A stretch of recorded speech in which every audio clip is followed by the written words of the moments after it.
So in order to understand how we create a virtual individual inside Atronocom or any other ecosystem we have, we start with the user information on top, and it has characteristics. It has its bioprofile, a name, a digital or an ID, or it has fingerprint or a DNA scan.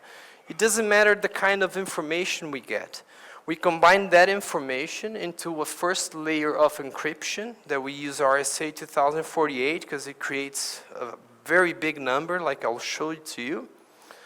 And then from this digital information, we create a second layer of encryption that is the SHA-3, that is the same used in Bitcoin or most of the basic cryptocurrencies. Why we are doing two-layer encryption? First, because of security. Second, because of privacy. It's really easy if on low entropy models to get back to the information. We don't want people to get exposed to information. And once you have the individual with its unique properties converted into a virtual identity, you can embed or attach to this individual very specific characteristics. You can add a fiat wallet, you can add a crypto wallet, you can add a bank account, you can add credit cards, you can attach any information you want to that individual that it will be unique. So in order to explain how Atronocom transaction should work, and it's working today, there's the foundation signature. This is unique. Imagine Atronocom Foundation as a corporate. They have their own private individual signature, makes them unique. Once you combine this signature to the user information, in the end you will have something unique, but that belongs to two people at the same time. It's like a child. It has its own DNA structure, but it has characteristics from the father and the mother, and you can do the testing and see, oh, this kid belongs to this person. What we're doing is we're building individual blockchains for each user on the platform, and the combination of each blockchain of the user, it's what creates the master ledger of Atronocom. So why is this blockchain of information secure? Because you cannot change the data, you can only access and read. And this is very important for a couple features that I'll explain later. How does it work, the Atronocom ecosystem? Because it's not a software, it's not a mobile application, but it's a group of applications working together. And each microservice, like we call, it's individual, it's unique, has its own key. So it means the wallet system and the liquidity system that is connecting to the banks and exchanges is a unique module, and they only talk between each other. The users cannot come and talk to the wallet system. They can talk to the API of the software, but they cannot go straight and see the information for the banks and exchanges and wallets we're connecting. So this group of services clustered together is what create the Atronocom ecosystem. So how does the business model relates to the blockchain system, and how does it work the revenue system, and why is Atronocom at the same time a blockchain running a currency, and at the same time it's not? Atronocom is a limited supply, and if you think about Bitcoin or Litecoin or Ethereum, this is constantly processing new information to generate a coin that never existed.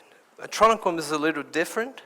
It has a limited supply, so we create 50 million units. They are unique. They cannot be changed. They cannot be transferred without the validation of the owner. So once we create the digital currency for Atronocom, everything belongs to the foundation itself. And then the users are allowed to change this information into their wallet if they have the authorization to do. So on top, we have the full nodes that is the software running by the foundation itself. It's like the Bitcoin core, but the foundation can control the upgrades and new features of this.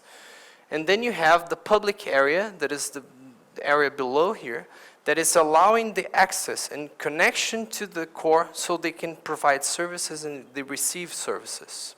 So once you have the architecture of the software, combined with the architecture of the business model, together they can provide services and products.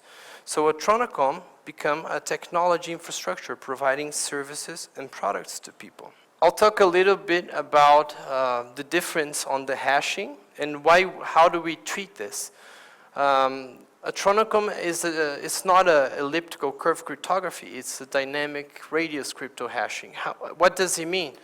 In the same time, I can store information from multiple blockchains into one single blockchain belonging to Atronocom, and they're synced information. So I don't have to wait on the next confirmation of the next block in order to process a transaction, and it's safe for us.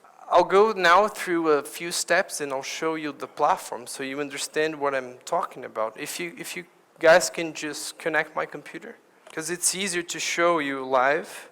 For you to understand what's going on here, this is not the full code. This is just small steps I took from a Atronocom project to show you what is actually happening. The sign check, it's basically, I put my DNA inside the code, and this is happening exactly on this line here. And then I take the full code and I copy to generate a signature of this instance. So I say the repository is Atronocom. The version is 1.0.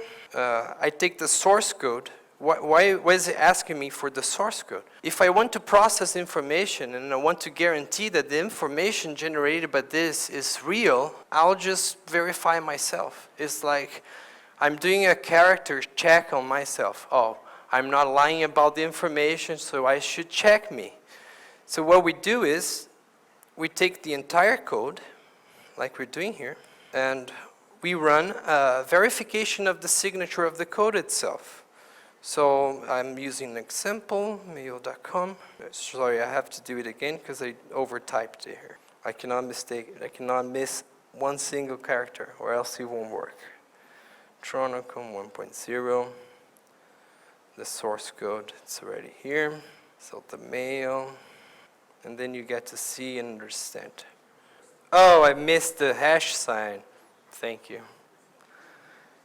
I really did. See, it doesn't work if you miss 1 point, 1 single space, 1 comma. The result's totally different. And this is why it's important to have this. Let me make sure I have all the information. It's very risky to do things live, but we have to in order to explain how it's working. Fingers crossed. Okay. Now, if you can see here, this number, which is a big number on this line, it's exactly like the number generated. What does it mean? It's like, at any time, the core could say, hey, am I running the code itself? Or if I start giving copy of the software and distribute the software, is it going to actually process the same information it was supposed to? Yes, because it can verify itself. It's like a checksum. It's something we usually do when we download something from the internet, and we want to verify if the source code or the software is really going to run the information. So what we did is we make the core audit itself. So this way, we can distribute the system without compromising the integrity of the information. Second, but not less important, is the digital signature system. Let's say you want to sign an email and you want to make sure it's you. So I have a message, hello Atronocom. Well, I have one in the example below. I have Atronocom. Let's go Atronocom. I'm setting a very simple passwords like 1, 2, 3. Like Jorge Sebastian said, we need a second factor to increase entropy and make it more secure. This could be the reading for your retina, biometry, fingerprint, any second factor authentication. So it's generating a signature, and it means that for the message Atronocom, if I put the right password or the right information 2 times, it will give me the response in the end. I don't know if you can see here, but you can see that both lines, the one I generated on the message and the previous I generated, are exactly the same. And this is basically what the blockchain, the Bitcoin or the Ethereum Litecoin is doing to verify if that transaction can be made. It means that the person that is transferring me funds really has the key to sign this transaction. And this is very important because you cannot fake this. And if you forget the PIN, the mathematics behind this, it's so huge, it's so enormous, that it's impossible for a computer to process and get it on this standard computer. Bitcoin is doing this trillions of attempts per second on millions of machines in order to get one block of Bitcoin mined in 10 minutes. Other attribute that is very interesting, it's the multi-signature procedure. What is the multi-signature procedure? Let's say I want to transfer to Susan $1 million, but I cannot do this myself because I have partners. I have Corrado, I have Millie, I have Nicolas. So what we do is, in order to send something, hello Susan, let's say I want to send to Susan, hello Susan. So it's asking me for the first signature, and this signature is mine. I can say 1, 2, 3, 4, 5, 6. I only know this number, so my signature is generating this big number here. This is like an encrypted version of my signature. Then I'll ask Corrado to type his password. It should be something different. So Corrado is generating his password, only he knows his password. And then Millie in the back is going for his password as well. So what we're doing is we're combining 3 signatures in order to encrypt or read this message, hello Susan, I'm combining 3 different signatures to generate a 4th one. So if you don't have all 3 signatures matching at the same time, you cannot read the message, hello Susan. This is used on the multi-signature wallet for the cold storage and the hot wallet of Atronocom. It's very simple. This was invented in the 1970s. And it still is the foundation of encryption and technology we're using today. We're not reinventing the wheel here. We're just doing something on a different way, more efficient. How is this applied? Let's say I die, and I was the only person carrying the key. It will happen like the people from Quadriga. We don't know the story, but we know it happened. But I can make sure I have one key that is public to my friends, and then my lawyer has a second key, and then another person holds a third key, and a 4th key, and a 5th key. If you create thousands of keys, this is basically going from the multi-signature to the delegated proof of stake.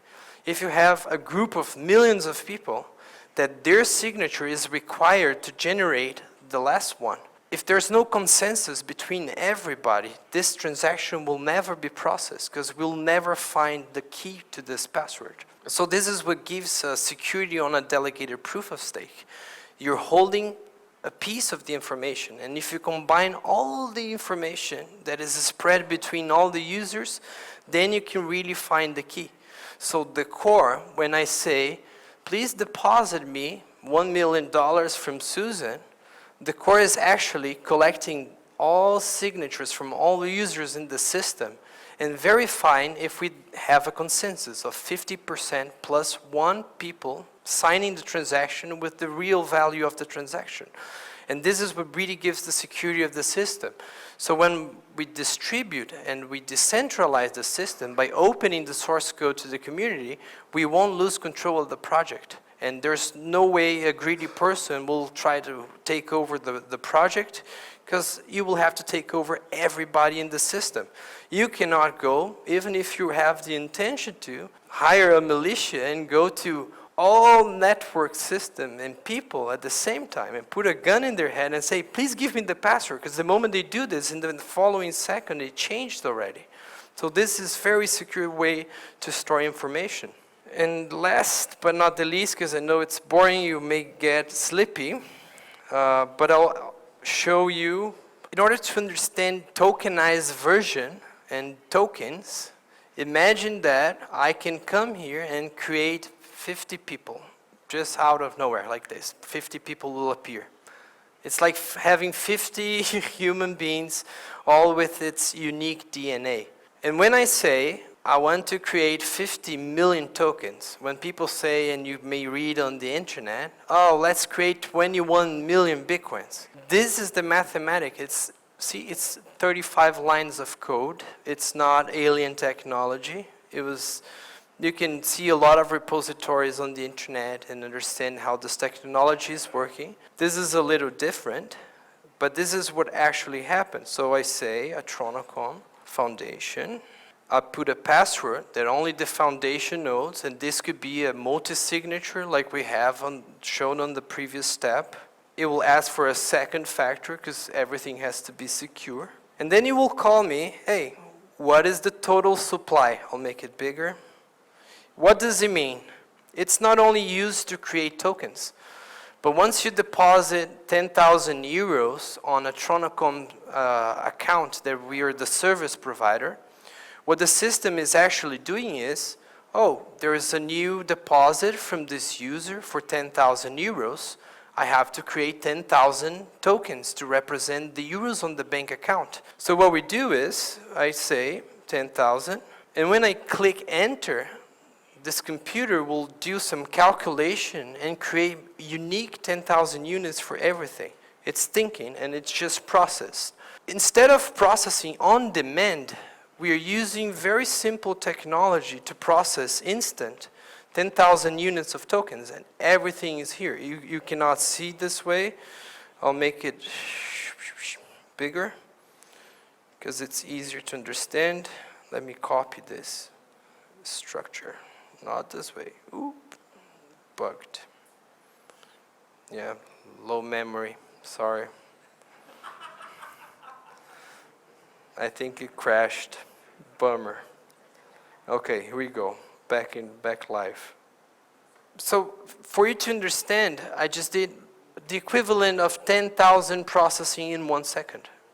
If we see other systems, Visa, Master, they can process 1,500 transactions. They can process 2,000 because they're combining all transactions on the planet into one single infrastructure. What we're doing is, I have my blockchain, Susan has its blockchain, everybody has its own blockchain. Just like I have my wallet and I am responsible for my wallet, if I lose my wallet, I lost my money and my credit cards and my documents. So the internet era with the digital tokens gives you the same responsibility. You have to take care of your digital assets or else you lose. And we take advantage of this. If each user controls its own balance and custody of its own digital assets, I don't have to process on a group of information. I can process only the individual. Because if he tries to change the code, he will lose his balance and he won't be able to recover, just like losing the wallet. So you have to be responsible with your code. And now I'll show you one last example, then I'll show you live how it works, so it will be a lot easier for you to understand. So I'm starting, this is, we are using a front end that is an example, but this is the actual blockchain of Atronocom working that I'm going to show it to you. So I can go to the blockchain.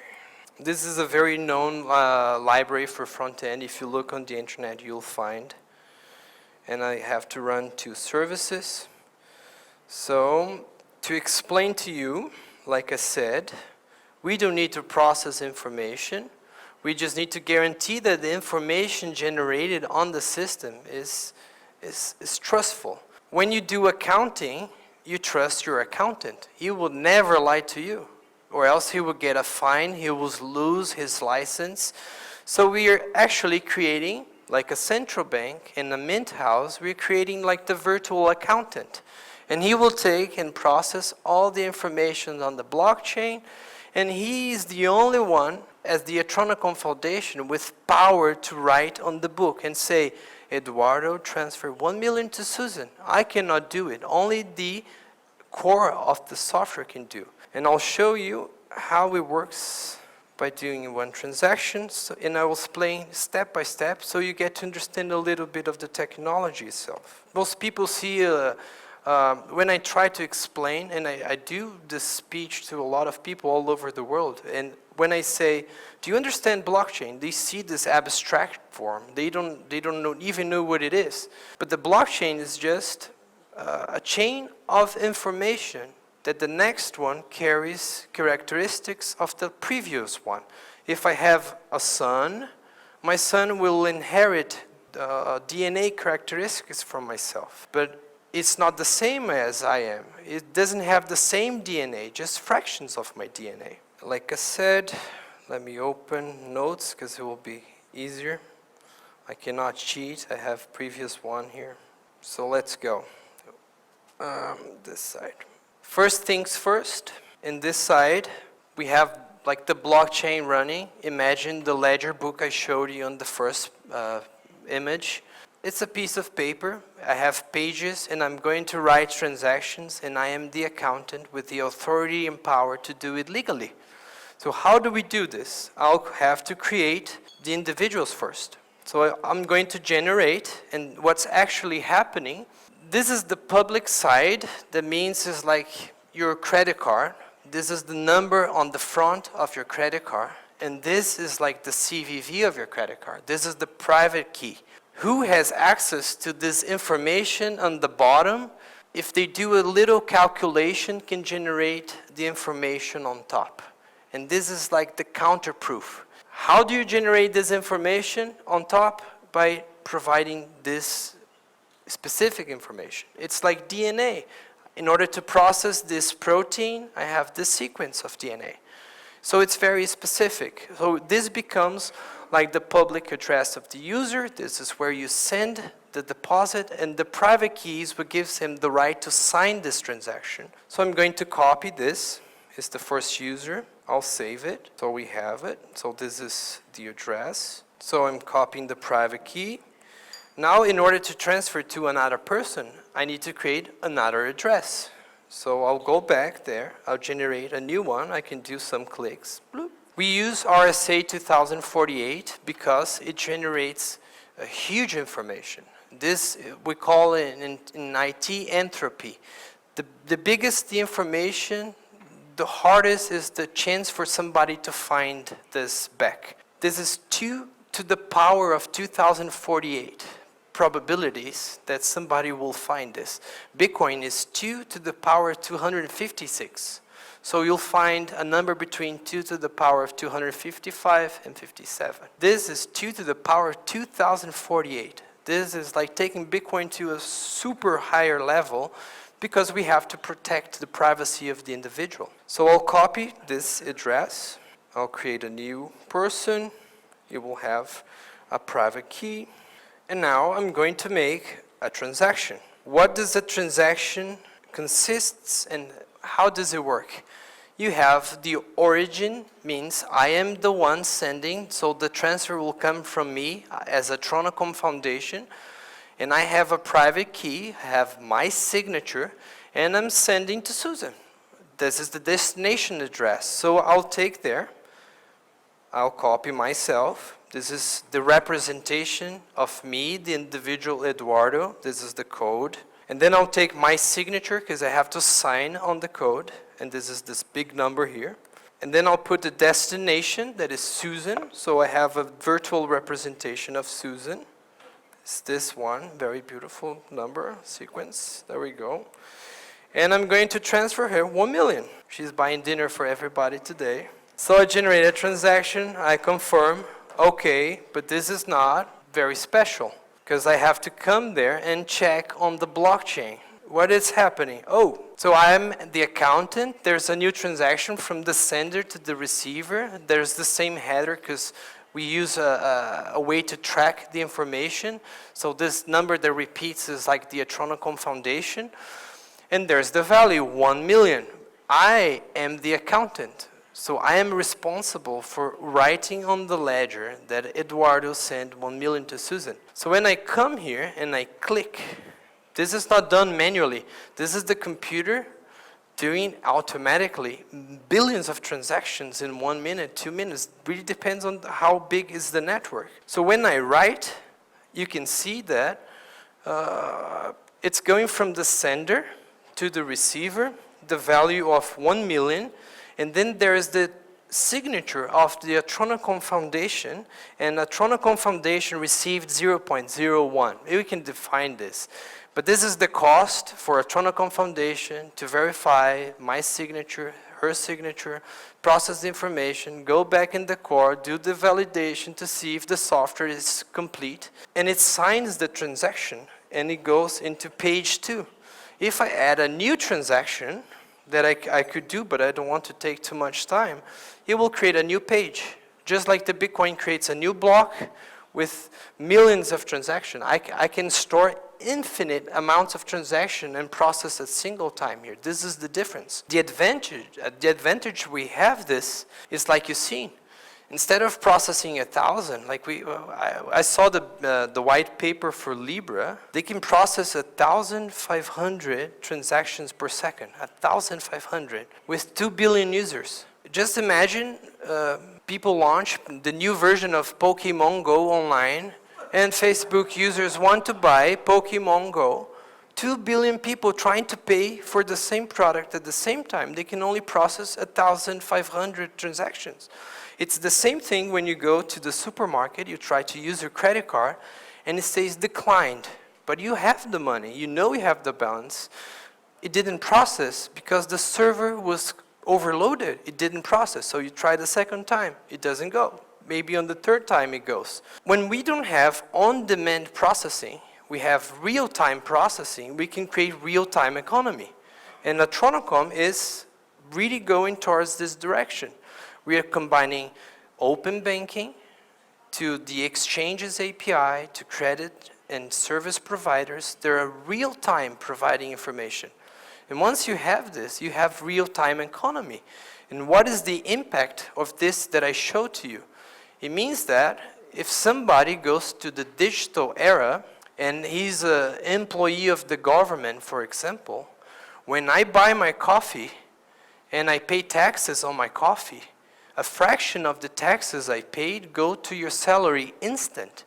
And this is what people are trying to fight. I don't have to wait 30 days to get my salary if I'm a public servant or if I'm a corporate individual. Once I spend and I pay taxes, I want the money I paid for taxes as my salary because the taxes that are collected by the governments are paying my salaries. And this is very interesting. For a welfare program, like Christopher said, I cannot wait 30 days to get money for food that I need today. If I'm doing a service and I'm providing a service or exchange, I need to be paid now. So this is what gives us the technology that gives us to go real time with security. Once this happens, we don't have time zones anymore. We don't have 5 hours operating on Brazilian market, then we have to wait 3 hours for Europe to open and I can trade on Europe so I can make money to pay for my employees and everything. Everything will be online 24/7, 65 days a year. There's no stop anymore. And once this happens, we don't need a central authority controlling. We don't need the banks controlling this. We don't need the intermediaries controlling this. If I want to buy a house here in Istanbul by selling all my stocks from Apple, I cannot wait 24 hours, 48 hours for a SWIFT. I want to do it right now because I'm having a coffee with the individual. I just sell all my properties there and I buy it instant. Try to explain to a 15-year-old today that they have to wait 48 hours to cash their check or to send money to their friends from India to Turkey. They don't understand this because everything it's at their fingertips on the cell phone. The real-time economy, it's what's creating the future, not decentralized, distributed system, but the possibilities to have everything just in time, because we are becoming individuals of high speed. We used to have dial-up connection. I don't know how many of you used to have dial-up connections. I'm just really finishing, but I will give this example. Once you had dial-up connection, and you wanted a song that you really like, you would have to wait 3, 4, 5 days, 1 week to have this song with you. And then you would listen that song for 30 times in a row. But then came high-speed internet, and suddenly you were there, stuck in the front of the computer. What should I download? Because I already have everything. So this is the feeling that we're getting towards financial side. I don't have to wait for a bank to approve my credit to buy my car. I can just go and buy it. I don't have to wait. I don't want to wait. And new generations, they don't want to wait. They don't want to rely on a third party, on an intermediary that is making huge fees to send money. Western Union, MoneyGram, PayPal, they're making huge fees, not from the rich people, from the people that really need to use this. And this is the biggest problem we come to solve with Atronocom. We're giving back the power to people so they can do whatever they want, not illegal things, because we are fully identified with the KYC and compliance system we have, but we're giving them the power to move their assets now without asking to anyone, as long as it's a legal source. And I hope you guys enjoy it. I know it's very technical, but I'll be there to do some answer. Thank you.